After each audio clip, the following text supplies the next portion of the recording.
Welcome to our channel blackboard. நான் உங்கள் Vicky and இன்னைக்கு நம்ம வீடியோவில் பார்க்க போகிறது வந்து மீமி படத்தோட ரிவ்யூ பற்றி தான். ஸோ இந்த படத்தை டைரக்ட் பண்ணியிருக்கிறது நம்ம Laxman Utekar and music by AR Rahman and written by Rohan Shankar. So இந்த படம் பார்த்தீங்கன்னா உங்களுக்கு வந்து பாலிவுட்டில் நம்ம கீர்த்தி சோனன் நடிச்சிருக்க படம். அண்ட் இந்த படம் பார்த்தீங்கன்னா பொதுவாகவே எல்லா சினிமாலேயும் வந்து உங்களுக்கு வந்து ஆக்ஷன் சீக்வன்ஸ் சண்டை காட்சிகள் எல்லாமே பெருசாக இருக்கிற மாதிரி காமிப்பாங்க. நம்பாத விஷயங்கள்லாம் காமிச்சு நம்மளை வெறுப்பேற்றுனதும் உண்டு. பட் அது மட்டும் இல்லாமல் எல்லா வுட்லேயும் சரி உங்களுக்கு வந்து இந்த மாதிரி நல்ல படம், அதாவது ரியாலிட்டி பேஸ் பண்ணி ஒரு நார்மலான ஒரு லைஃபை வாழக்கூடிய ஒருத்தவங்க அவங்க லைஃப்ல ஒரு சில விஷயங்கள் நடந்துச்சுன்னா என்னென்ன ஆகுன்றது தான் இந்த மீமி படத்தோட கதை. அண்ட் அது மட்டும் இல்லாமல் நம்ம கீர்த்தி சோனன் இதில் வந்து மெயின் லீட் பண்ணியிருக்காங்க. அண்ட் கூட பங்கஜ் திரிபாதி வந்து இவர் பானுன்ற ரோலில் பண்ணியிருக்காங்க. இவங்க சாய் வந்து ஷாஹா அப்படின்ற ரோல். அண்ட் இந்த ஃபாரின் தம்பதியை பார்த்துக்கோங்க, இவங்க பேர் சம்மர் அண்ட் இவர் பேர் வந்து ஜான். ஸோ இந்த ரெண்டு பேரோட ஆரம்பம் தான் இந்த கதையோட ஆரம்பமோ. அண்ட் அவங்களோட நீட் என்னவோ அதுதான் இந்த கதையோட மெயின் பிளாட். ஸோ இந்த கதையில் பார்த்தீங்கன்னா அவங்க வந்து கீர்த்தி சோனன் வந்து ஒரு பாலிவுட்டுக்கு போகணும், நம்ம போயிட்டு ஒரு பெரிய ஸ்டார் ஆகணும் அப்படின்னு நினைக்கிறாங்க. அதாவது சிம்பிளாக நம்ம ஊரில் எல்லாம் பார்த்தீங்கன்னா இந்த பழைய படத்துல எல்லாம் பார்த்தீங்கன்னா நம்ம ஹீரோ இல்லை ஏதாச்சும் ஒரு கேரக்டர் வந்து கிராமத்தில் இருந்தாங்கன்னா அவங்க பட்டணத்துக்கு போய் நான் பெரிய ஆக போகிறேன் அப்படின்ற மாதிரி சொல்லுவாங்க இல்லைங்களா. கிட்டத்தட்ட அதே தான் இவங்க வந்து ராஜஸ்தான் அண்ட் ஜெய்ப்பூர் இந்த ஊருக்கு நடுவில் ஒரு சின்ன கிராமத்தில் தான் இருக்காங்க. கிராமத்தில் இவங்க சாதாரண ஆள் கிடையாது. அதாவது ஒரு நார்மல் நல்ல மிடில் கிளாஸ் ஃபேமிலி அப்படின்ட்டு இருந்தாலும் இவங்க வந்து பெரிய ஃபேமஸான ஆள். அதாவது அந்த ஏரியா சுற்று வட்டாரத்திலே இவங்க தான் ஒரு பெரிய டான்ஸர் அப்படின்னு பேர் எடுத்திருக்கோங்க. அண்ட் அது மட்டும் இல்லாமல் இவங்களுக்கு சினிமாவில் போய் நடிக்கணும் அப்படின்ற ஆசை இருக்குன்றதும் அந்த சுற்று வட்டாரத்துக்கு தெரியும். அண்ட் ரொம்பவே ஃபேமஸ் ஆனவங்க இவங்க அந்த ஏரியாவில். ஸோ இவங்களுக்குன்னு ஒரு குட்டி ஃபேன் பேஸே அந்த இடத்துல இருக்குது அப்படின்னு சொல்லலாம். ஸோ அதுதான் நீங்கள் அந்த படத்தில் பார்த்தீங்கன்னா அந்த பரமசுந்தரி அப்படின்ற ஒரு பாட்டு வந்து இப்போ நிறைய ட்ரெண்ட் ஆகிட்டு இருக்கு இல்லைங்களா. ஸோ அந்த பாட்டு இந்த படத்தில் இடம்பெற்ற ஃபர்ஸ்ட் பாட்டு தான் இன்ட்ரோ சாங். ஸோ வாங்க நம்ம படத்தோட கதைக்குள்ள போயிடலாம். ஸோ கிட்டத்தட்ட நான் ஸ்டார்டிங்கில் காமிச்சேன் இல்லைங்களா இந்த ஃபாரின் தம்பதியர்கள் மூவி ஸ்டார்டிங்கில் அவங்கள தான் அவங்களுக்கு காமிக்கிறாங்க. நிறைய பேர் இந்த படத்தோட போஸ்டர் அண்ட் இது எல்லாத்தையும் பார்த்துட்டு மேக்ஸிமம் அதாவது நம்ம ஹிந்தி தெரியாதவங்களும் பார்த்துட்டு வந்து ஒரு பொண்ணு அம்மா போகிறா அதன கதை அப்படின்ற மாதிரி நினச்சிப்பீங்க. பட் அங்கே தான் ஒரு சின்ன ட்விஸ்ட்டு, அம்மா ஆகுறாங்க. பட் அது எந்த மாதிரியான வழிமுறையில் அண்ட் அதனால் எவ்வளோ கஷ்டப்படுறாங்க அண்ட் அதனால் தாய்மை எவ்வளோ உணர்றாங்க அப்படின்ற விஷயத்தையும் வந்து இந்த இடத்துல நமக்கு காமிச்சிருக்காங்க. அண்ட் படத்தோட எண்டில் பார்த்தீங்கன்னா உங்களுக்கு ஒரு பெரிய ஒரு மெசேஜும் இருக்குது. சலிப்பு தட்டுற மாதிரியான மெசேஜ் எல்லாம் கிடையாது, கண்டிப்பாக கவனிக்க வேண்டிய மெசேஜ் தான் அது. ஸோ இந்த படத்தில் பார்த்தீங்கன்னா உங்களுக்கு வந்து அந்த ஃபாரின் தம்பதியர் வந்து இந்தியாவுக்கு எதுக்கு வராங்க அப்படின்னா கிட்டத்தட்ட ஒரு வருஷமா வந்து அவங்க வாடகை தாய்க்கு ஆள் தேடிக்கிட்டு இருக்காங்க. ஸோ இதில் நீங்கள் பார்த்தீங்கன்னா உங்களுக்கு வந்து வாடகை தாய்க்கு ஆள் தேடிட்டு இருக்கும்போது இவங்களோட ஆஸ்தான டிரைவர் பார்த்தீங்கன்னா நம்ம பானு. ஸோ அவர் வந்து இந்த விஷயத்தை அறகுறையாக கேட்டுக்கிறாரு. கேட்டுட்டு அங்கே ஒரு சில காப்பி சீக்வன்ஸ் எல்லாமே நடக்குது. அண்ட் ஃபைனலாக அவங்க வந்து மிஸ் அண்டர்ஸ்டுட் பண்ணாமல் இந்த ஃபாரின் தம்பதியர் அதாவது நம்ம சம்மர் இருக்காங்க இல்லைங்களா. ஸோ ஸ்டார்டிங்கில் காமிச்ச இல்லைங்களா அவங்க வந்து எப்படியோ வந்து நம்ம பானு கிட்ட எக்ஸ்பிளைன் பண்ணுறாங்க. ஸோ இதுதான் விஷயம் அப்படின்ட்டு. ஸோ சம்மரால் குழந்தை பெற்றுக்க முடியாது. ஸோ அதனால் நம்ம ஹீரோயின் அதாவது நம்ம கீர்த்தி சோனன் கிட்ட வந்து இந்த மாதிரி உதவியை நாடுறாங்க. அண்ட் நாடுறது மட்டும் இல்லாமல் ஏற்கனவே வந்து ஒரு வருஷம் ஆச்சு. ஸோ நிறைய இடத்துல தேடி பார்த்தோம், ஒரு நல்ல வாடகை தாய் ஹெல்த்தியானவங்க கிடைக்கவே இல்லை அப்படின்ற வருத்தமும் இருக்குது. அண்ட் கடைசியாக ஒரு வேலையாக நம்ம பங்கஜ் அதாவது நம்ம பானு வந்து இவங்க டான்ஸ் ஆடுற இடத்துக்கு வந்து கூட்டிகிட்டு போகிறாரு. ஒரு பெரிய ஷோ ஒன்று நடக்குது. அந்த ஷோவில் வந்து நம்ம கீர்த்தி சோனன் அந்த பரமசுந்தரி பாட்டு இல்லைங்களா. ஸோ அங்கே தான் அந்த பாட்டு வருது. ஸோ அந்த இடத்துல பார்த்தீங்கன்னா உங்களுக்கு வந்து அவங்கள ரொம்ப பிடிச்சி போயிட்டு இந்த மாதிரி டான்ஸர் அண்ட் அத்லெட் இவங்களோட பாடிஸ் எல்லாமே வந்து நல்லா ஃபிட்டாக ஹெல்த்தியாக இருப்பாங்க, எப்போவுமே சுறுசுறுப்பாக இருப்பாங்க. ஸோ அதனால் ஹெல்த்தியான பேபியும் பிறக்கும் அப்படின்ற ஒரு விஷயத்தில் இவங்க கிட்ட வந்து கேட்கறதுக்காக ஏற்பாடு பண்ணுறாங்க. ஸோ அந்த இடத்துல ஒரு சில திருமணம் நடந்தாலும் கடைசியில் வந்து எப்படியோ நம்ம கீர்த்தி சோனன் கிட்ட வந்து நம்ம பானு வந்து எக்ஸ்பிளைன் பண்ணி முடிச்சிடுறாரு. அங்கங்கே சில அறைகளும் வாங்குறாரு, தப்பாக சொல்லி அவங்க மிஸ் அண்டர்ஸ்டுட் பண்ணாமல் கடைசியாக ஒரு வேலையாக இதுதான் விஷயம் அதாவது வாடகை தாயின்ற விஷயத்தை வந்து பொறுமையாக எடுத்து சொல்கிறாரு. ஸோ அந்த சில விஷயங்களும் ரொம்பவே அருமையாக இருந்துச்சு. அண்ட் அது மட்டும் இல்லாமல் கீர்த்தி சோனனுக்கு வந்து எப்படியோ பாலிவுட் போகணுன்ட்டு ஆசை. ஸோ அது மட்டும் இல்லாமல் நம்ம ஒரு தாயாக மாறிட்டோம் அப்படின்னா போக முடியாது. அண்ட் அது மட்டும் இல்லாமல் அங்கே ஃபிட்னஸ் எல்லாம் தேவைப்படும். ஸோ ஃபிட்னஸ் இல்லாமல் இருந்தால் நம்ம ஒரு பெரிய ஸ்டார் ஆக முடியாதோன்ற அந்த வயசில் குறிப்பிட்ட வயசில் இருக்கவங்களுக்கு வந்து அந்த மாதிரி ஒரு பாலிவுட்டில் போய் ஒரு ஹீரோயின் ஆகணுன்ற அந்த மைண்ட் செட்டில் இருக்கவங்க இந்த மாதிரி விஷயத்தெல்லாம் யோசிச்சுட்டே இருப்பாங்க. பட் ஃபைனலி வந்து அவங்க பாலிவுட்டுக்கு போனோன்னா சும்மா கிடையாது, நிறைய காசு செலவாகும். அங்கே ஊருக்கு போகிறதுக்கே அதிக காசு செலவாக வேண்டிய விஷயங்கள்லாம் நிறையவே இருக்குது. ஸோ ஃபைனலாக இந்த விஷயத்துக்கு வந்து அவங்க ஒத்துக்கிறது மட்டும் இல்லாமல் அவங்க அம்மா அப்பா கிட்ட மாட்டிக்காமல் இருக்கணுன்றதுக்காக நாங்கள் ஷூட்டிங்க்கு ஒரு 9 months நாங்கள் வந்து போயிடுவோம் அப்படின்ற மாதிரி விஷயத்தையும் சொல்லிடுவாங்க. அண்ட் ஃபைனலாக நம்ம ஷாஹா இருக்காங்க இல்லைங்களா. ஸோ அவங்க ஃப்ரெண்டோட வீட்டில் தான் இருப்பாங்க.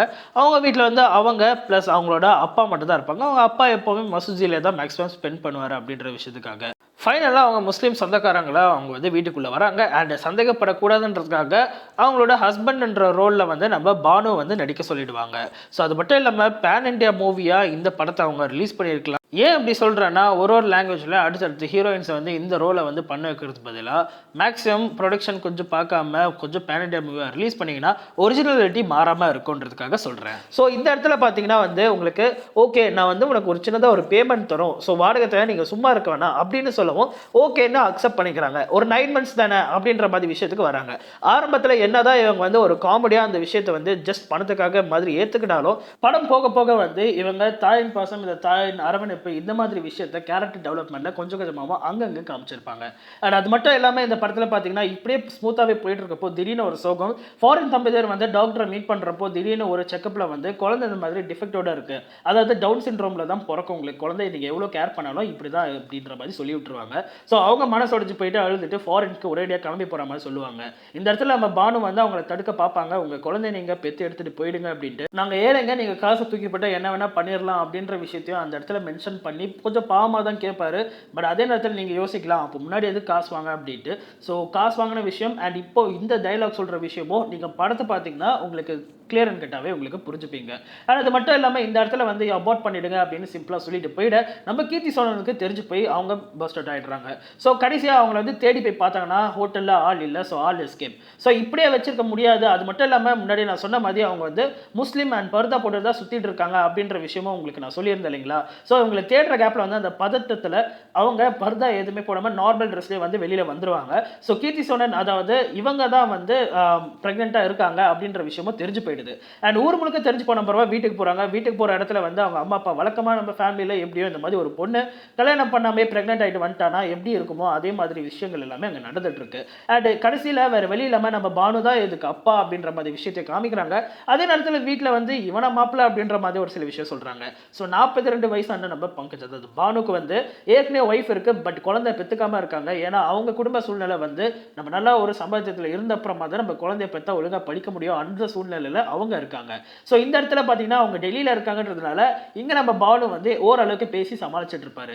பட் ஃபைனலாக இவங்களுக்கு வந்து இந்த வளகாப்பு எல்லாமே நடந்து முடிஞ்சிடும் அண்ட் குழந்தையும் பெற்றுருவாங்க. குழந்தை பெற்ற அப்புறம் பார்த்தீங்கன்னா இந்த இடத்துல நீங்கள் யோசிக்கலாம், ஸோ இது வந்து ஃபாரினரோட குழந்தை தானே, ஸோ அவங்கள மாதிரி தானே இருப்பீங்க அப்படின்னா குழப்பமே அங்கே தான் உருவாகுது. குழந்தை வந்து ரொம்ப வெள்ளையாக இருக்குது. ஸோ ரொம்ப வெள்ளையாக இருக்கிறதுனால ரொம்ப லக்கியான ஆள் அப்படின்ற மாதிரி விஷயமும் போகுது. அண்ட் நம்ம பானு வந்து அந்த ஊர்லேயே ஃபேமஸான ஆளாயிடுறாரு. போகிற வரவங்கெல்லாம் குழந்தை எப்படி வெள்ளையாக பெக்கிறதுன்ற சின்ன சின்ன டிப்ஸ் அவர்கிட்ட கேட்டு தெரிஞ்சுக்கிறாங்க. அவரை காமெடியாக 2-3 விஷயத்தை அவர் பாட்டு கடிச்சு விடுறாரு. ஸோ இப்படியே போயிட்டு இருக்கிறப்போ இவங்க ஃபேஸ்புக் வீடியோவில் எடுத்து எல்லாம் போட்டுட்டு இருக்காங்க. இந்த நேரத்தில் பார்த்தீங்கன்னா ஃபாரின் தம்பதியும் பார்த்துடுறாங்க. அண்ட் அது மட்டும் இல்லாமல் அவங்க வீட்டில் இருக்கவங்களும் வந்து இவங்களை தேடிட்டு வந்துடுறாங்க. ஏன்னா ரொம்ப நாள் ஆச்சு நம்ம புருஷன் போயிட்டு, ஸோ இந்த மாதிரி எங்கே தான் ஆளே காணும் சொல்லிட்டு அவங்க ஒய்ஃபும் அம்மாவும் தேடிட்டே வந்துடுறாங்க நம்ம பானுவை. ஸோ வீட்டில் வந்து மாட்டிக்கிறாரு. அண்ட் மாட்டிக்கிறது மட்டும் இல்லாமல் மாட்டிட்டு முழிக்காமோ ஃபைனலாக வந்து நம்ம கீர்த்தி சோனன் வந்து இவர் அப்பா இல்லை அப்படின்ற விஷயத்தையும் ரிவீல் பண்ணிடுறாங்க. மறுபடியும் அவங்க அம்மா அப்பாவுக்கு ஒரு பெரிய இடியா வந்து விழுது. அண்ட் ஒரு வழியாக என்ன நடந்துச்சுன்றத ஒரு வழியாக எக்ஸ்பிளைன் பண்ணுறாங்க எல்லாருக்குமே. ஸோ அந்த இடத்துல எக்ஸ்பிளைன் பண்ண அப்புறமா இந்த குழந்தையும் பிறக்கிறத பார்த்து மொத்த பேரும் வந்து சந்தோஷப்பட்டு தன் குழந்தை என்னோட குழந்தை அப்படின்ற விஷயத்த சொல்லி வளர்க்குறாங்க. அண்ட் அது மட்டும் இல்லாமல் அவங்க கூட இருந்த ஃப்ரெண்டு பார்த்தீங்களா, ஸோ ஒருவேளை இந்த குழந்தை பிறக்கிறதுக்கு முன்னாடியே கீர்த்தி சோனன் என்ன யோசிப்பாங்கன்னா இந்த மாதிரி திடீர்னு அவங்க விட்டுட்டு போயிட்டாங்களே, இந்த குழந்தைய பற்றி என்ன பண்ணுறது என்ன சொல்கிறது அப்படின்ற குழப்பத்தில் இருக்கிறப்போ அவங்க ஃப்ரெண்டு வந்து நான் வளர்த்துக்கிறேன் இந்த குழந்தைய அப்படின்ற மாதிரி சொல்லவும் அந்த இடத்துல அவங்க ஃப்ரெண்ட்ஷிப்போட மீனிங்காக சொல்லியிருப்பாங்க. இந்த மாதிரி உன்னை கேட்டால் வேற நீ என்ன சொல்லி சமாளிப்பா அப்படின்னு சொல்லவும் என்னோட புருஷனை டிவோர்ஸ் பண்ணிட்டு போகிறப்போ இந்த சொசைட்டி என்னை எதுவுமே சொல்லலை, நான் இந்த மாதிரி ஒரு குழந்தைய வளர்க்கும் போது என்ன சொல்லிட போகிறாங்க நான் பார்த்துக்கிறேன் அப்படின்ற மாதிரி சொல்லுவாங்க. பட் ஃபைனலாக வந்து குழந்தை பிறந்த அப்புறமா நம்ம கீர்த்தி சோனனே வளர்க்கணும் அந்த தாயின் பாசம் சொன்னேன் இல்லைங்களா. ஸோ கேரக்டர் டெவலப்மெண்ட்டில் நான் தான் அம்மா இந்த குழந்தைய நான் தான் நல்லா வளர்க்க போகிறேன் அப்படின்ற மென்டாலிட்டியில் தான் வளர்த்துட்டு இருக்காங்க. உண்மையாகவே அவங்க தான் அம்மான்ற ரேஞ்சில் வளர்த்துட்டு தான் இருப்பாங்க. ஸோ இப்படியே போயிட்டு இருக்கப்போ என்ன ஸ்மூத்தாக போயிட்டு இருக்கு பார்த்தா கரெக்டாக அந்த ஃபாரின் தம்பதியர்கள் வராங்க. வரது மட்டும் இல்லாமல் இவங்களுக்கும் பிடிக்கல. ஏன்னா ஒரு குழந்தை வந்து பிறக்கிறதுக்கு முன்னாடியே வந்து இதுக்கு ஒரு சில ஊடம் இருக்குது அப்படின்னு தெரிஞ்சு அந்த குழந்தைய கழிக்கிற சொல்லிட்டு ஒரேடியாக எங்கேருந்து ஓடி போட நீங்கள் 4 வருஷம் கழிச்சு எங்கேருந்து வரீங்க, இந்த குழந்தைய பெற்றெடுத்து வளர்த்து இவ்வளோ பெருசாக ஆளாக்கி அவங்க ஸ்கூலுக்கும் படிக்க வச்சுட்டு ஸ்கூலுக்கு அனுப்பிச்சிட்டு இருப்பாங்க. இந்த நேரத்தில் நீங்கள் பாட்டு வந்துட்டு என்ன கேட்குறீங்க அப்படின்ற மாதிரி விஷயம் இருக்கும். இந்த இடத்துல நம்ம ஆடியன்ஸான நமக்கும் அதே தான் ஃபீல் ஆகும். ஸோ நம்ம வந்து கீர்த்தி சோனன் சைடில் தான் நிற்கிற மாதிரி இங்கே நம்மளுக்கு ஃபீல் ஆகும். அண்ட் அடுத்து பார்த்தீங்கன்னா படத்தில் என்ன ஆகுதுன்னா, இல்லை இது எங்களோட குழந்தை புரிஞ்சுக்கோங்க, அவங்க வந்து சூசைட் அட்டம்ப்ட்ல அட்டம் பண்ணியிருக்காங்க, ஸோ ப்ளீஸ் தயவு செஞ்சு எங்கள் குழந்தைய கொடுத்துருங்கன்ற மாதிரி ஃபாரின் தம்பதியர்கள் கேட்க இவங்க வந்து நான் லீகலாக ஆக்ஷனும் எடுப்பேன் நீங்கள் குழந்தைய தரலை அப்படின்ட்டாலும் சொல்லிட்டு போயிடுவாங்க. சைடில் கீர்த்தி சோனனோட ஃபேமிலி மெம்பர்ஸ் எல்லாமே வந்து நாங்களும் ஒரு இருக்கும், நம்மளும் போராடலாம் அப்படின்ற விஷயமும் வக்கீல்லாம் பார்த்து ரெடி பண்ணிடுவாங்க. மீன்வேல் அம்மாவுக்கு பிள்ளைக்கு இருக்க அந்த பாச போராட்டங்கள்லாம் இருக்கும் இல்லைங்களா, அந்த மாதிரி சீன்ஸ் எல்லாம் வருது. அண்ட் அதில் அந்த சின்ன பையன் வந்து நைட்டு தூங்கும்போது அவங்க அம்மா கிட்ட கேட்பான், ஸ்கூலில் வந்து என்ன இந்த மாதிரி நீ வந்து பேய் அப்படி சொல்லி கிண்டல் பண்ணுறாங்க, நான் ரொம்ப வெள்ளையா இருக்கேனா அப்படின்ற மாதிரி சொல்ல, கீர்த்தி சோழன் வந்து அதெல்லாம் கிடையாதுப்பா, வானத்தை பாரு, அங்கே பாரு நட்சத்திரம் தெரியுது பாத்தியா, அது எவ்வளோ வெள்ளையா இருக்கு, ஸோ தேவதை தந்த புள்ள பாட்டி அப்படின்ற மாதிரி சொல்லி ஒரு விஷயத்த வைக்கிறாங்க. இந்த இடத்துல கரெக்டாக அந்த ஃபாரினர்ஸ் அந்த குழந்தை மீட் பண்ணும்போதும், மா இவங்களும் என்ன மாதிரி தான் இருக்காங்க, ஒருவேளை இவங்க தான் அந்த தேவதையான்ற மாதிரி விஷயம் கேட்கவும் இவங்களுக்கும் அந்த தடுக்க முடியாம ஒரு ஃபீல் வருது. அதே நேரத்தில் தன்னோட புள்ளைய வந்து யாரோ ஒருத்தவங்க வந்துட்டு என்னோட புள்ள சொல்றாங்களேன்ற ஆதங்கமும் அவங்க வெளிப்படுத்துறாங்க கீர்த்தி சோழன். ஸோ இந்த இடத்துல பார்த்தீங்கன்னா ஃபைனலாக வந்து ஒரு முடிவு எடுக்கிறாங்க. சரி ஓகே, அவங்களே குழந்தைய வந்து வச்சுக்கிட்டோம் அப்படின்ற மாதிரி ஒரு கஷ்டமான முடிவு எடுக்கிறாங்க. ஸோ இதெல்லாம் யோசிச்சு பார்த்துட்டு ஏன் அப்படி சொல்றேன்னா, இவங்க வந்து கோர்ட்டு கேஸ்ன்னு இழுப்பாங்க, ஒரு சின்ன குழந்தைய வந்து அவங்க துரி துரி கேள்வி கேட்பாங்க. ஸோ நம்மளாலே பேச முடியல, அப்போ அவங்க என்ன பேசுவாங்க அப்படின்றது நமக்கு தெரியாது. ஸோ என்னோட புள்ள வந்து இந்த மாதிரியான சர்க்கம்ஸ்டன்ஸ்ல வந்து இருக்க வேணாம், அவன் எங்க இருந்தாலும் நல்லா இருப்பான், சந்தோஷமா இருக்கட்டும், இந்த மாதிரியான முடிவுனால அவங்க வந்து ஓகே சொல்றாங்க. அண்ட் மீன்வேல் அந்த ஃபாரின் தம்பதியர் பார்த்தீங்கன்னா கேஸ் ஃபைல் பண்றதுக்காக போயிட்டு இருக்கிறப்போ அந்த இடத்துல வந்து நாங்கள் பண்ணிடுவோம் சொல்லிட்டு ஃபைனலாக இவங்க ஒத்துக்கவும் செய்கிறாங்க. ஏர்போர்ட்டில் வந்து மொத்தமாக விட்டுட்டு போகிறப்போ ஒரு தாய் வந்து தன் புள்ள கிட்ட நான் வந்து உன் அம்மா இல்லை என்ற விஷயத்தை வந்து சொல்ல முடியாது இல்லைங்களா. ஸோ அந்த இடத்துல வந்து கீர்த்தி சோழனும் அண்ட் அந்த பிள்ளைக்கும் நடுவில் நடக்கிற ஒரு சில சீன்ஸ் எல்லாமே இருக்கும்.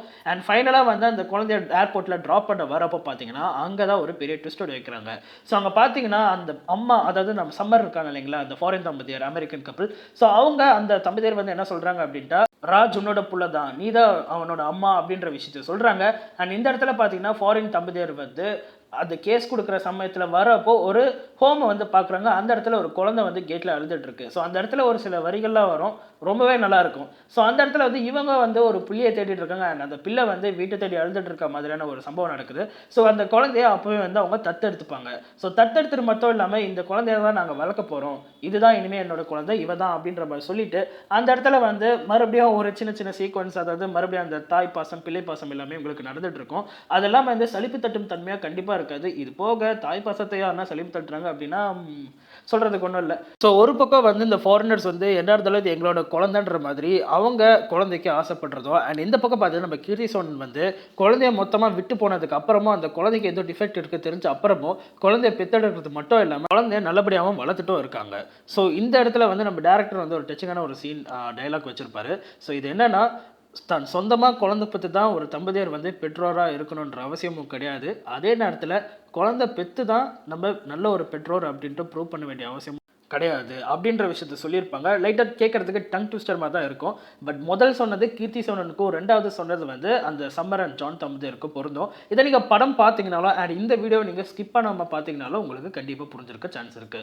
அண்ட் இந்த இடத்துல பார்த்தீங்கன்னா நம்ம சம்மர் வந்து கீர்த்தி சோழனை பார்த்து ஒரு விஷயம் சொல்லியிருப்பாங்க. என்னன்னா நான் ராஜா வந்து என்னோட புள்ள அப்படின்ட்டு உன்கிட்ட இருந்து ஃபோர்ஸ்ஃபுல்லாக நான் பிரித்து கூட்டிகிட்டு போனாலும் கண்டிப்பாக அவன் வந்து அவங்க சந்தோஷமாக இருக்க மாட்டான், கண்டிப்பாக அவன் அம்மாவை விட்டு சந்தோஷமாக இருக்க மாட்டான்ற விஷயத்த சொல்லுவாங்க. ஸோ இந்த இடத்துல வந்து நம்ம சம்மர் வந்து தன் முழு மனசோட வந்து கீர்த்தி சோழன் தான் நம்ம ராஜுக்கு ஒரு நல்ல அம்மாவா இருக்க முடியும், வாடகை தாயன்ற அந்த கான்செப்டை மொத்தமாக தூக்கி எரிஞ்சிட்டு அவங்க தான் அம்மான்ற மாதிரியான ஒரு விஷயத்த ஒத்துக்கிட்டும் இருந்திருப்பாங்க. ஸோ ஃபைனலாக கிளைமேக்ஸ் பார்த்தீங்கன்னா ஒரு நல்ல ஃபேமிலிக்கு ஒரு ஹாப்பி எண்டிங்கை தான் கொடுத்துருக்காங்க அப்படின்னு சொல்லலாம்.